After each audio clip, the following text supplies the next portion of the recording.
In January 1993, I went to the School of Army Health, Portsea, with a mate of mine named Lushy. I was a sergeant and he was a warrant officer.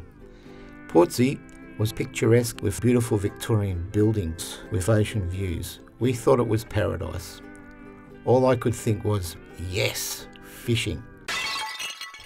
It never happened. Sergeant Spence liked to start our day at 7:30 a.m. with physical training, PT.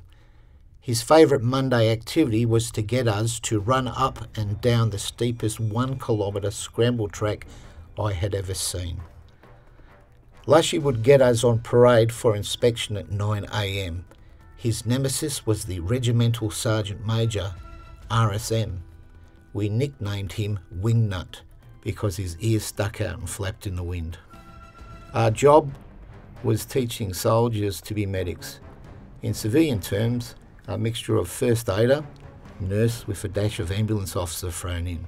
I had never been an instructor but relied on 15 years of practical experience as an army medic, the training manual and help from other instructors.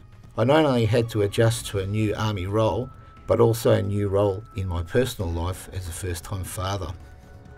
Most trainees came directly from recruit training Kapooka, where they spent 13 weeks being trained to kill. Now we had to train them to care for the sick and wounded, which I found very emotional and physically demanding. Our days were a combination of teaching, physical training, and study regimes, which forged a bond between the instructors. The trainees formed their own unique bonds due to the training scenarios they undertook, such as bandaging each other and learning to wash patients by washing each other. Of course, wearing swimmers. These scenarios developed a clinical skill base, which in turn developed trust, mateship and professional competitiveness.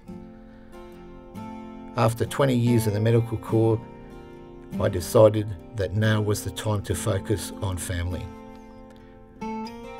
14 years after my discharge in 2010, some of the medics from Portsea became the founding members of the Victorian Royal Australian Army Medical Corps Association. In February 2012, Parks Victoria allowed us to hold a reunion at Portsea, and the memories, stories and exploits came flooding back. I was also invited to visit the School of Army Health, Bandiana, this year.